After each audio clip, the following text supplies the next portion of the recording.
kalau Syahidah ada tips tambahan lagi kan, macam mana sebenarnya Syahidah handle tekanan dengan kelas online yang berterusan, mesti lepas satu subjek dengan kelas tambahan lagi kan. Macam mana tekanan tu Syahidah uruskan? Seperti yang saya ada cakap tadi, Ha. urus tekanan kita boleh bincang baik-baiklah dengan cikgu macam mana kita nak uruskan jadual tu. Mana jadual yang dah ditetapkan oleh sekolah kita memang kena ikut, tapi yang tambahan tu cikgu boleh adjust sendiri. Jadual tu bila nak buat ikut kesesuaian berapa ramai pelajar yang boleh join waktu tu.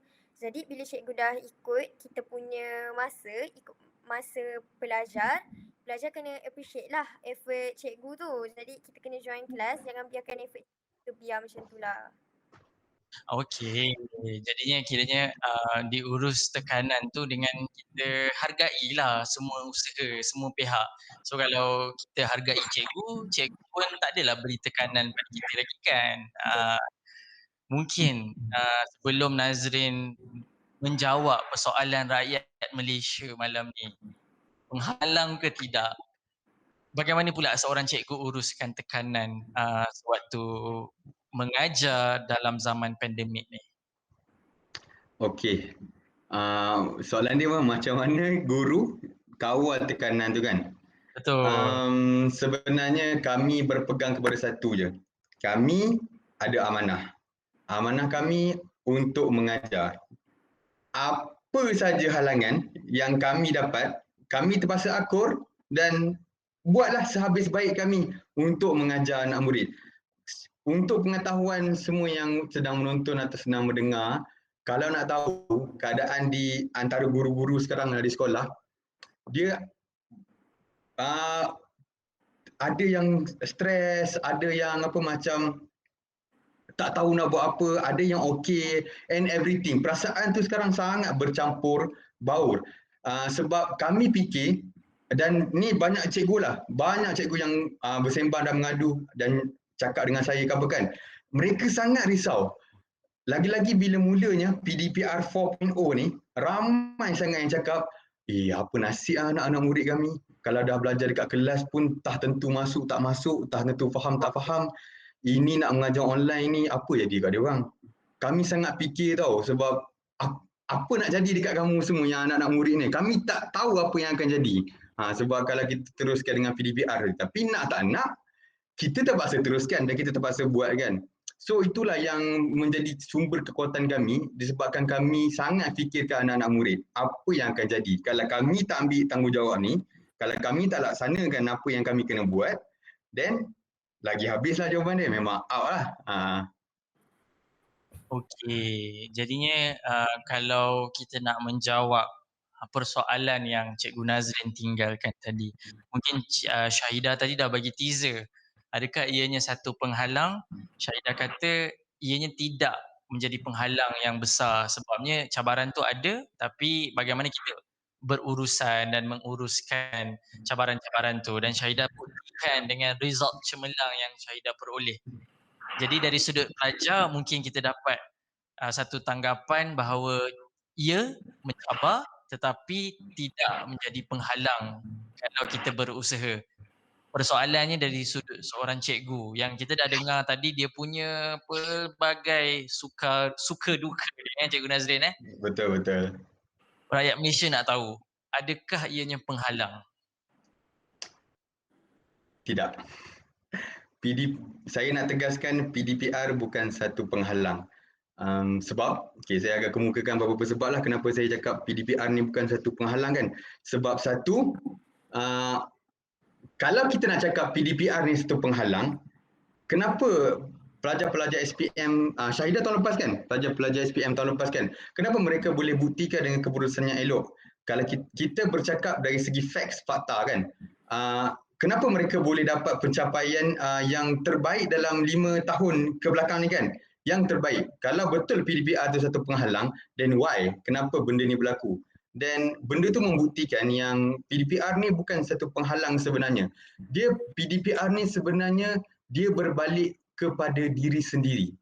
Daripada aspek guru, aspek murid dan juga kepada aspek ibu bapa. apa yang mereka nak sebenarnya? Apa yang mereka nak sebenarnya? Kalau setiap benda yang kita buat dan setiap benda yang berlaku, semua kita nak marah, semua kita nak pertikaikan, memang takkan jadi apa-apa lah kan? So, dia berbalik kepada diri sendiri. Macam Okey. contohnya hari tu, saya buat kelas PJ. Tanggapan orang terhadap kelas PJ, lagi-lagi secara online, saya nak tanya Faik, agak-agak boleh tak buat kelas PJ secara online? Kalau PJ yang betul tu pun kadang-kadang saya turun padang je, tak nak buat apa-apa. Macam mana dengan kelas online? Seriously. Bayangkan hari tu daripada bulan 2, daripada bulan 2 sampai bulan 5 yang waktu kita boleh pergi sekolah. Waktu kami di sekolah pun kami tak dibenarkan turun padang. Maknanya kami hanya perlu berada dalam kelas. Fikirkan macam mana nak buat PJ dalam kelas. Satu. Tiba-tiba bila kita masuk PDR 4.0, bayangkan macam mana pula nak buat kelas PJ secara online. Tapi sebenarnya benda tu bukan pahalang. Macam hari tu yang saya buat, yang saya cerita ada 100 orang budak tersebut, saya minta mereka letakkan kamera, laptop mereka ataupun mereka di kawasan yang ada kawasan kat belakang. Saya suruh mereka semua buka kamera, suruh mereka semua berdiri. Kami bersukan dalam rumah secara online. Maksudnya kita buatlah, kita buat macam-macam, kita buat ni, kita buat tu, dan saya dapat respon yang sangat bagus daripada ibu bapa sebab mereka nampak yang anak mereka mula okey, mula bergerak, mula tak duduk dia tengok je skrin tak. Dia mula bagi respon yang sangat baik. So sebenarnya PDPR tu bukan satu penghalang. Lagi satu, Kerajaan Malaysia, Kementerian Pendidikan dah sediakan platform yang sangat-sangat besar kepada guru-guru untuk kita buat PDPR ini dengan bagus. Banyak seperti contoh kalau yang saya boleh kongsi, kami ada email MOE. Email MOE tu segala perisian kami dapat secara percuma. Contohnya pernah guna Canva. Tahu tak Canva? Guna Canva? Canva bayar kan? Betul. Platform internet untuk edit gambar poster. Free dia tak banyak option lah. Kami yang guru bila kami pakai ID MOE, all access free. Wah. Jadi benda tu sebenarnya bukan penghalang pun. Untuk seorang guru, itu perspektif pada seorang guru lah. Kepada seorang ibu bapa, dia kena tanya diri dia balik lah sama ada dia nak bagi kerjasama kepada guru untuk jayakan PDPR tu. Sebab macam yang saya cakap tadi, PDPR ni dia melibatkan 3 golongan. Dan tanpa toleransi dan kerjasama daripada 3 golongan ni, PDPR tu memang takkan berjaya. Kalau guru tu sediakan sehabis baik, dia beria-ia sendiri, sediakan sehabis baik, tapi tak dapat sokongan daripada anak murid dan ibu bapa, tak dapat apa-apa juga. Kalau ibu bapa tu beria-ia, dia beli laptop, dia beli printer, dia beli webcam, dia beli speaker, headphone and everything, anak dia tak nak belajar, cikgu pun buat kelas macam tak nak buat, last pun tak jadi apa. Dan kalau guru beria, mak ayah pun beria, murid-murid, kena fikir baliklah.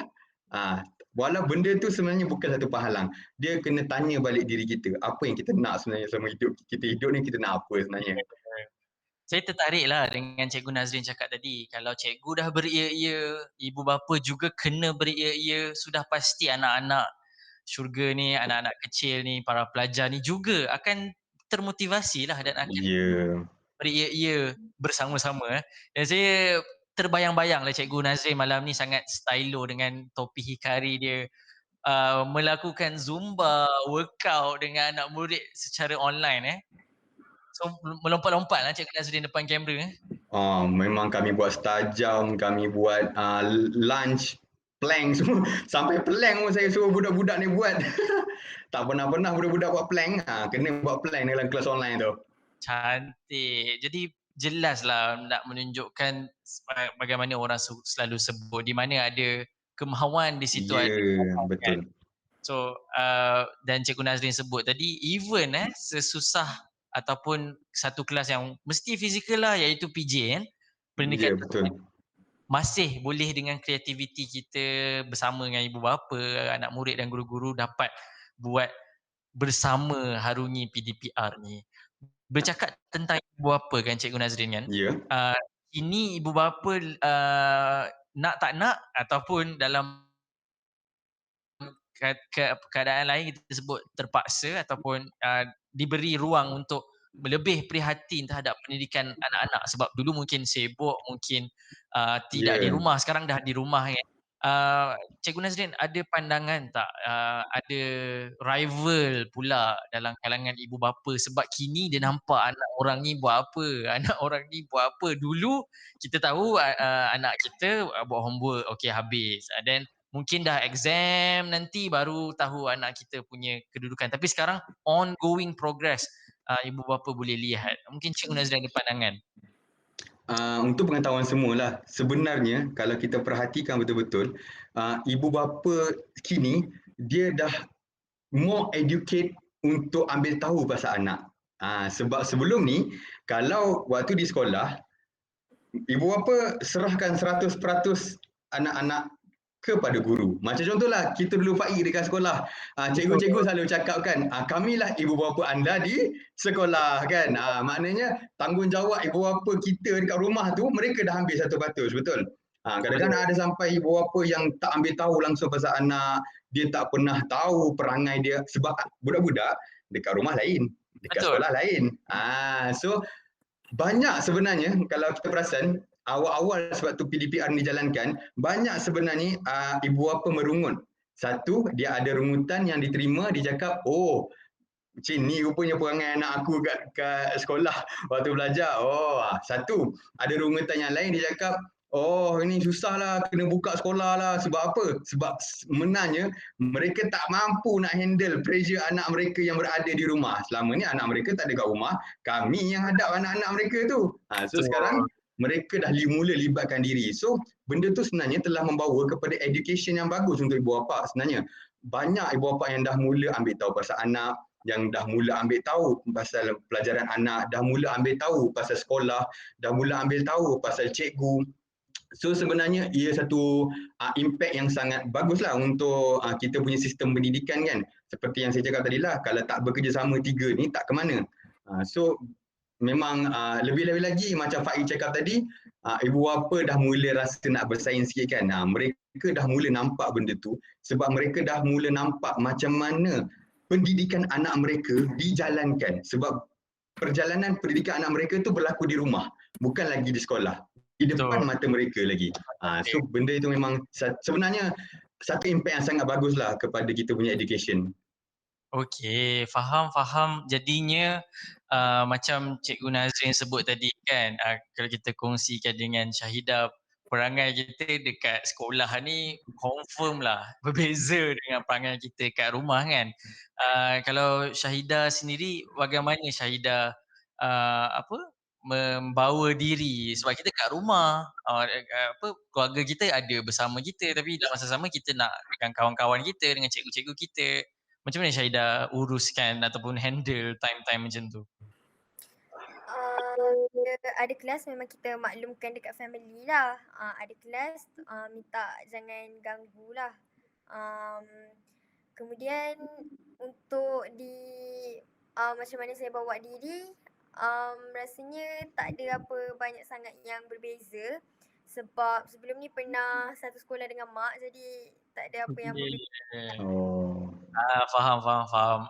Anak cikgu lah kita ni Syahidah kan. Okey. Jadinya kalau Syahidah nak kongsikan juga pada pendengar dan penonton kita malam ni, mungkin kita sebut junior Syahidah lah yang juga senasib ataupun sama jalan cerita dengan Syahidah SPM Pro Max patut ambil tahun 2020 tapi ambil 2021. So adik-adik Syahidah ketika ni, adik-adik dari junior sekolah kita juga Cikgu Nazrin sekolah Dato' Abdul Razak. Betul.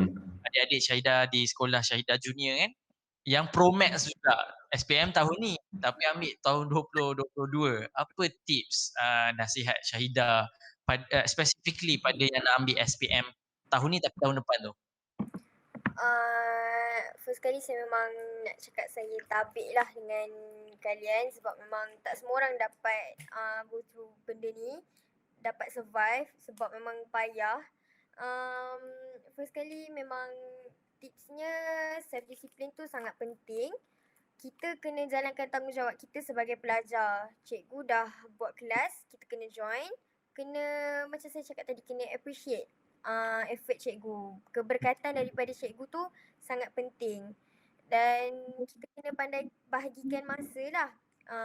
Bila duduk dekat rumah tak ada orang nak pantau, kena cari benda yang akan boleh memotivasikan diri kita sendiri lah.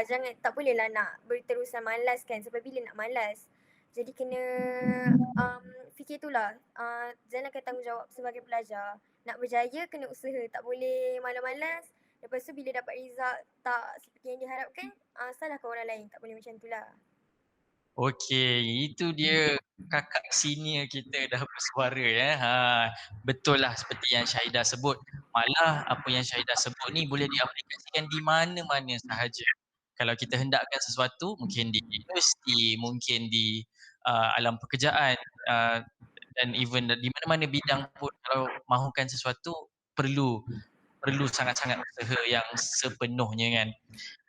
Kita sebenarnya tertarik bila Syahidah sebut, bila kita di awal tadi kita tengok video Syahidah, reaksi Syahidah ambil result yang selepas dia usaha, selepas Syahidah berusaha dan berdoa apa semua, dengan berkat cikgu Syahidah yang juga sama-sama usaha, result yang baik dapat dihasilkan, dan itu reaksi Syahidah tadilah. So kita sebenarnya nak tanya lebih lanjut lah, siapa yang edit video tu, macam mana boleh viral kan, tapi kita hold on to that question. Kita nak dengar mungkin satu atau dua tips dari Cikgu Nazrin. Apakah tips yang Cikgu Nazrin boleh sampaikan pada guru-guru dan ibu bapa di luar sana, mungkin pada anak murid sekali, amnya terhadap PDPR? Kena bagi tips pada tiga-tiga tu lah. General lah. General lah. Okay, secara general lah.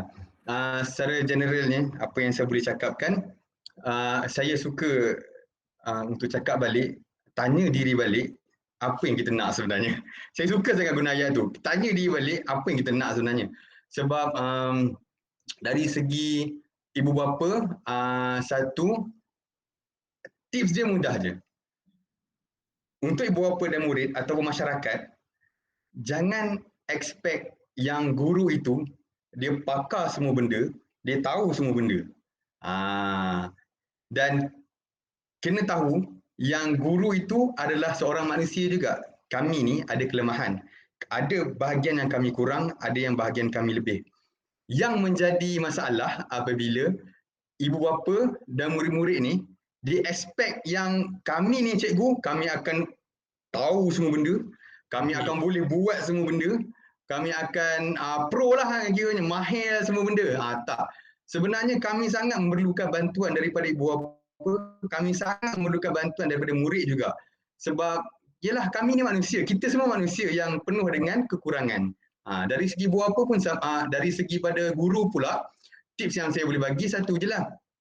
Kita belajar untuk perbaiki kita punya pengajaran, tetapi jangan too ambitious.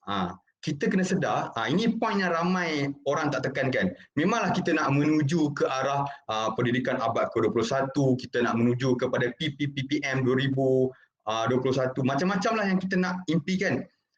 Jangan be too ambitious. Okay? Kita kena balik, tanya diri balik, yang untuk cikgu-cikgu, kita kena tanya diri balik, yang kita buat tu, budak faham ke tak? Kalau kita buat guna yang inilah, yang itulah, gadget inilah, gadget itu, perisian peranti, macam-macam benda lah, memang dengan background macam-macam lah kiranya kan. Budak faham ke tidak? Itu je nak tanya. Budak faham ke tidak? Kalau kita buatlah macam-macam, syok sendiri lah orang cakap, budak tak faham, tak guna juga. So, buat apa yang selari dengan budak. Selepas itu, apa yang boleh membantu budak, kita buatlah.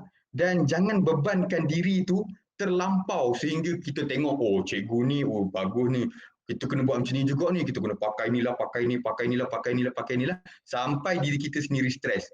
Belajar sikit, cuma go sesi pengajaran itu mengikut kemampuan kita. Jangan hanya tengok orang lain tanpa ukur baju di badan sendiri. Okey, nampaknya tips daripada Cikgu Nazrin, dan saya kalau boleh simpulkan, solusi dia ialah kita kena satunya bekerjasama sentiasa. Tiga Betul. yang utama tu murid, guru dan juga ibu bapa relationship. Always. Teamwork bekerjasama. Yes. Dan yang seterusnya ialah dalam belajar juga, selain dari mengajar, kita juga harus realistik lah. So Betul. macam Syahidah sebut tadi, realistiknya seorang pelajar ialah untuk hargai apa yang guru-guru telah pun berikan. Sebab guru-guru sendiri pun bukan mudah untuk menyampaikan dekat kita kan. Betul. Faik, suka untuk saya tambah yang kerjasama tadi tu.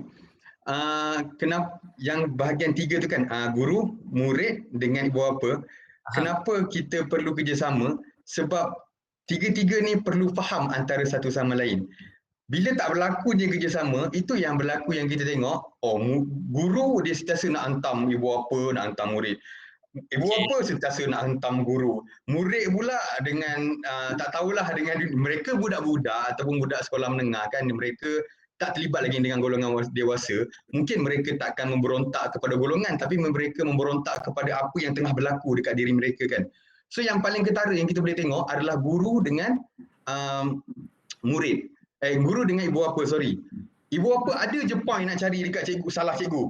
Cikgu pun kadang-kadang ada je yang jenis sikit-sikit nak cari je salah point ibu bapa. So itulah yang penting sini kerjasama tu, sebab kita bukan nak cari salah masing-masing. Kita cuba nak sama-sama supaya anak kita, kalau ibu bapa tu anak, kami pun anak murid juga kan. Betul. Budak tu dapat ke tak dapat? Kita yang duk bergaduh ni, budak tu dapat ke tak dapat? Itu kena tanya balik. So maksudnya dengan solution saling memahami dan bekerjasama, PDPR memang bukan penghalang lah. Yes. Dan Syahidah pun dah sama juga menjawab persoalan utama kita malam ni. PDPR bukan penghalang selagi mana kita appreciate orang lain, selagi mana kita berusaha macam yang Syahidah cakap tadi. Jadi kan Syahidah tadi awal tadi kita ada share video Syahidah reaksi kan. Rasanya Syahidah pun dah tengok banyak kali dah muka Subi yang keluar dekat TV national lah, satu Malaysia tengok. Kita ada cameo kot Syahidah kan, nak tengok siapa yang edit video Syahidah tu bagi viral ni. Boleh tak kita jemput kita punya tukang edit video viral ni? Assalamualaikum. Itu dia. Oh, ini tukang edit dia. Oh, abang edit. Cikgu. Sihat kan cikgu? Sihat baik? Sihat, Alhamdulillah. Ashraf, apa khabar ya? Alhamdulillah sihat.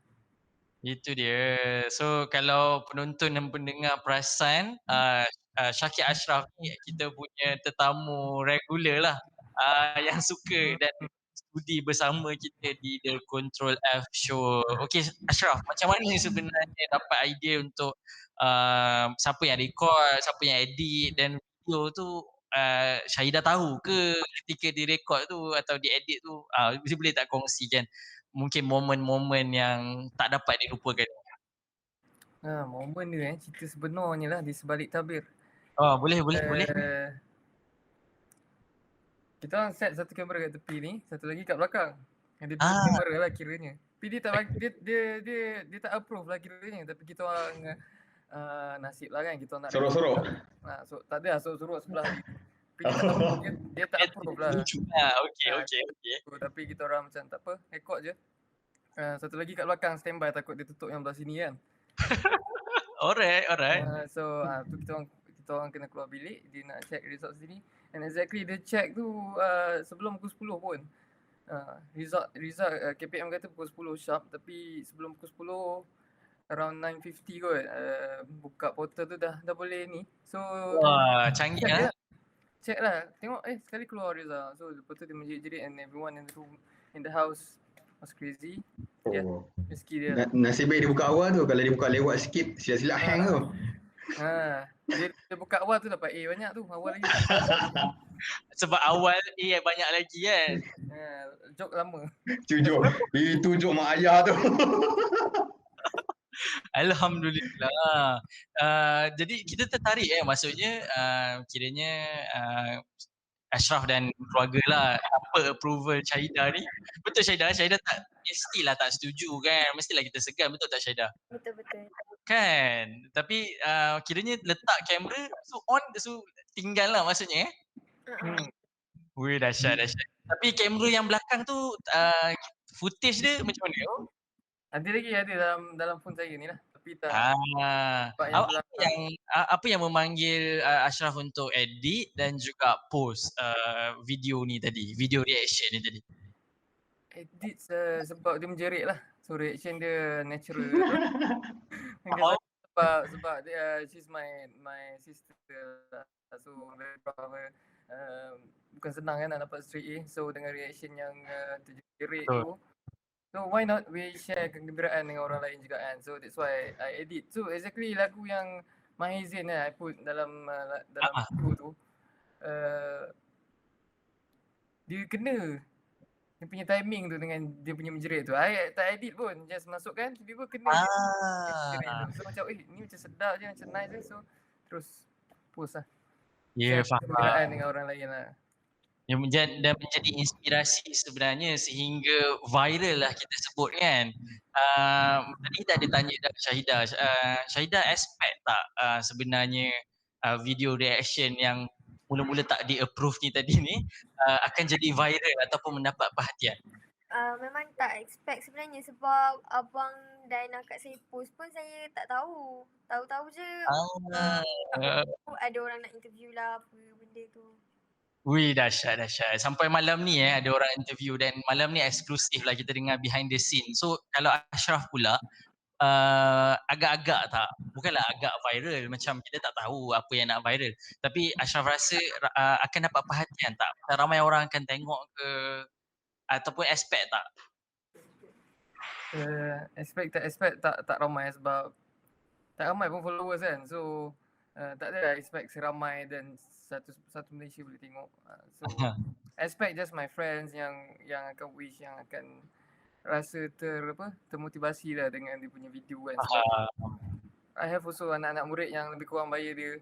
So next year SPM, so diorang maybe termotivasi dengan video macam ni. Tapi tak expect lah boleh sampai sebegitu rupa lah. Rasa bila tengok muka, sebab Syakir Ashraf pun ada kumpul gambar sendirilah berkongsi dengan adik kan. Perasaan Ashraf sendirilah, kita dah tanya perasaan Syahidah tadi masuk TV apa semua. Perasaan Ashraf bila viral video yang dia buat ni, apa rasa masa tu? Tak tahu nak cakap macam mana, tapi sebab video tu it's all about her, dia punya kejayaan. So saya menumpang muka je lah. So everyone cakap tahniah kat saya, DM saya tahniah everything, tapi kalau dia tak dapat sebenarnya tak adalah video tu kan. Sebenarnya semua tentang kejayaan dia lah sebenarnya. Alhamdulillah. Faham dan abang yang bagus. Abang yang bagus, betul. Dan niat utama tadi macam yang Ashraf kongsikan ialah untuk beri inspirasi, dan Ashraf sendiri sebut ada anak murid yang muda setahun ataupun junior ataupun SPM tahun ni, dan Ashraf juga seorang guru ke, kalau kita boleh kongsikan seperti Cikgu Nazrin? Ya, saya guru GSTT. Guru GSTT. Guru sandaran tidak terlatih. Guru pengganti. Backup. Cikgu backup. Pengganti. Kiranya Sas juga ataupun Ashraf juga seorang guru lah yang berkongsi pengalaman seperti Cikgu Nazrin. Dan sebenarnya penonton dan pendengar semua, kita sebenarnya bukan ada satu cikgu, bukan ada dua cikgu, tapi kita ada 3 cikgu dalam live kita malam ni sebab Syahidah sendiri juga bakal seorang guru dan bercita-cita cikgu. Syahidah, soalan cepu cemas. Kenapa nak jadi cikgu, Syahidah? Seperti emaknya tadi yang Syahidah sebut seorang guru juga kan. Kenapa nak jadi cikgu ni, Syahidah? Antara sebab terbesarnya adalah sebab inspirasi daripada orang terdekat lah, daripada family saya sendiri. Boleh tengok arwah bapa saya seorang guru, mak saya seorang guru, akak saya seorang guru, dan kedua-dua abang saya pernah menjadi seorang guru. Kemudian saya rasa gembira apabila saya dapat menyampaikan ilmu yang saya tahu kepada rakan-rakan contohnya. Apabila mereka faham bila saya bagi tunjuk ajar tu, saya rasa gembira. Alhamdulillah, faham. Dan ini sebenarnya kan, kalau penonton yang ada ikuti kita dari episod 1 ya, Cikgu Nazrin, Syahidah, Ashraf, Ashraf dah pun berkongsi dengan kita dalam episod 1 The Control F Show. Ketika tu kita berbual tentang solidariti untuk Palestin. Dan Ashraf dan Cikgu Nazrin dengan saya merupakan kawan satu sekolah lah. Kan Cikgu Nazrin Sekolah Datuk Abdul Razak. Dan motto sekolah kami ni yang disebut oleh Syahidah tadi tu ialah berilmu untuk berjasa lah. Sangat-sangat cantik ya apa yang Syahidah niatkan. Lepas dah ada ilmu apa semua ni, cikgu dah pernah ajar sehingga Syahidah dapat straight A, tiba masa pula Syahidah memberi balik kepada anak bangsa kan. So sebagai penutup tirai semua yang ada di sini, para pendengar dan penonton di The Control F Show malam ni, kita nak dengar nasihat lah daripada Cikgu Nazrin, daripada Ashraf dan juga daripada Syahidah sendiri kepada semua yang mendengar dan menonton kita malam ni. Mungkin kita boleh mulakan daripada Cikgu Nazrin yang segak bergaya malam ni. Dan kita sangat eksklusif lah nak dengar nasihat dari seorang personality personality guru Malaysia ni. Ini guru contoh ni. Kami Guru Malaysia. Guru cemerlang sikit je. Okey. Macam inilah. Saya suka untuk simpulkan berkenaan dengan apa yang sedang berlaku pada masa sekarang ni. Dia berbalik kepada satu perkataan yang sangat besar makna dia, iaitu adab. Okay. Kalau kita faham apa itu maksud adab, kita dapat tahu yang setiap apa yang kita buat, setiap apa yang berlaku, kita yang paling penting adalah adab. Sebagai contoh, satu perumpamaan, ada 3 buah kapal. Okay, ada 3 buah kapal. Kapal A, kapal B, kapal C. Kapal A ni, dia sebuah kapal yang sangat cantik, sangat bagus. Dan dia ada seorang kapten yang sangat bagus juga. Kapal B, dia kapal yang agak kurang baik, tapi kapten dia bagus. Dia ada kapten yang bagus.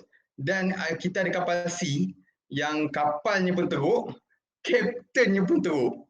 Okay. Kalau kita jadi seorang kru, kita nak naik kapal yang mana? Kapal yang Cikgu Nazrin bawa lah. Tapi dia punya koordinator dia punya penjaga Ashraf lah. Jangan. Kalau kita tengok, mesti ramai orang akan pilih mestilah kita nak naik kapal A kan. Dia lah kapal bagus. Kemudi pun kapten yang bagus. Tapi kalau kita kapal A tu penuh, agak-agak kita nak naik tak kapal B?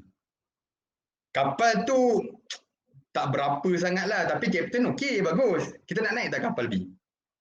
Mungkin lah, kalau kita perlu juga bergerak kan. Tapi kita dah ada mula rasa ragu-ragu kan.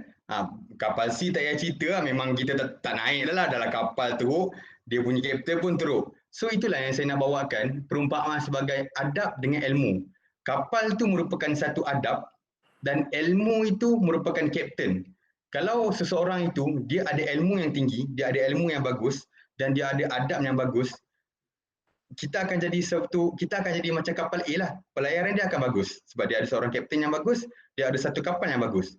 Tapi kalau kita jadi kita tengok kepada kapal B, kaptennya bagus yang merujuk kepada ilmu dia tinggi, tapi adab dia tak berapa sangat. Kita pun akan rasa ragu-ragu. Kita yang di luar yang melihat ni, kita akan rasa ragu-ragu. Dan telahlah kapal C tu kan, dalam ilmu tak tinggi, adab pun tak bagus. So siapa pun tak nak tengok. So di sinilah berbalik kepada 3 golongan tersebut. Guru, ibu bapa, murid. Nasihat saya, tolonglah jadi seorang yang berilmu dan seorang yang beradab. Dari segi cikgu, tolonglah jadi seorang cikgu yang dah ada ilmu. Dan kita pun jangan ingat kita cikgu, kita tak perlu nak jaga kita punya adab. Kita kena jaga kita punya adab juga sebagai seorang guru. Tanggungjawab dan amanah kita. Seorang ibu bapa, walau setinggi mana ilmu yang kamu ada, walaupun setinggi mana pangkat dan harta yang kamu ada, ingat, kalau kamu tak ajar anak-anak kamu tentang adab dan kamu sendiri tak tunjukkan adab yang bagus terhadap anak kamu, tak ke mana. Dan kepada murid itu sendiri, kalau kamu masuk kelas online, ilmu kamu tinggi tapi kamu tak ada adab, jangan haraplah kamu nak dipandang oleh guru dan mungkin juga masyarakat. Sebab kenapa saya cakap tentang adab? Sebab sebenarnya itulah yang bermain dalam masyarakat kita. Kita dah mula kekurangan adab dan secara orang tak perasan sebenarnya adab itulah punca kepada segala masalah yang berlaku dekat dalam masyarakat kita ni. Kita sangat kekurangan adab dan itulah menjadi punca kepada segala masalah yang tengah berlaku, yang tengah kita pertikai, yang tengah kita marahkan. Sebenarnya kita tak nampak sebenarnya adab kita sendiri yang menjadi punca kepada semua benda tu. Tepat sekali, dan macam yang Cikgu Nazrin sebut tu cantik sangat untuk kita sama-sama ambil iktibar, sebab ilmu dan adab ni jalan seiring dan kekal bersama selamanya lah. Mungkin kita nak reserve nasihat dari pelajar cemerlang Syahidah ni last. Kita nak dengar dulu daripada Ashraf, abangnya, dan juga apa nasihat, sebab Ashraf juga pernah menjadi seorang pendidik kan. Apa nasihat Ashraf pada masyarakat luar sana amnya? Nasihat saya kepada masyarakat saya selaku abang, so dalam konteks family, parents should give full support kepada cikgu, kepada anak-anak sendiri. Kita boleh lihatlah macam mana kalau anak-anak berjaya, macam mana parents dia yang menitik beratkan tentang education anak dia. So macam pengalaman saya mengajar, saya pernah mengajar sekolah kampung, sekolah bandar. So kita boleh tengok beza taraf macam mana parents biarkan anak dia, and anak dia tak begitu cemerlang lah kat sekolah. So apa yang saya nak titikkan untuk titik beratkan kejayaan anak-anak ni terletak bukan saja pada cikgu, pada macam mana parents fokuskan untuk pendidikan anak. Itu saja. Alright, terima kasih sangat Ashraf. Satu point yang patut kita sama-sama genggam erat, sebab macam yang kita sebut dari awal tadi, PDPR ni bukan penghalang dan solution dia adalah apabila kita saling bekerjasama. Mungkin akhir sekali kita nak dengar nasihat yang Syahidah boleh kongsikan pada kita semua malam ni, bagaimana sebenarnya nak jadi pelajar cemerlang walaupun dengan pelbagai cabaran yang mendatang kepada kita. Nasihat saya lebih fokus kepada para pelajar lah. Yang pertama sekali memang kita kena jaga hubungan dengan Allah, solat, jaga hubungan dengan orang di sekeliling, terutamanya ibu bapa, adik-beradik, family, guru-guru, rakan-rakan. Kita kena menghormati mereka lah.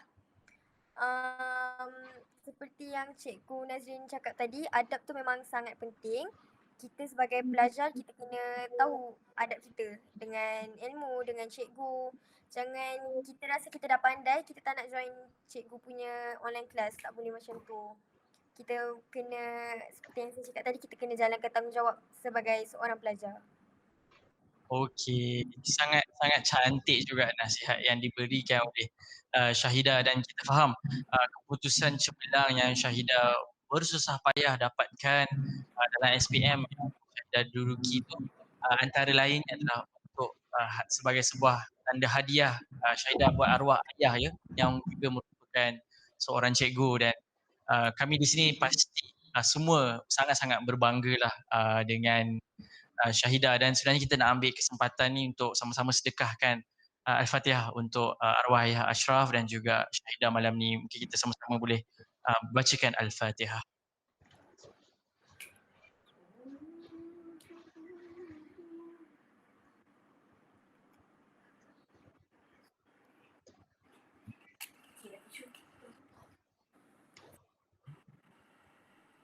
InsyaAllah kita sama-sama ambil semangat dari arwah ayah kalian berdua yang juga seorang guru, betul eh?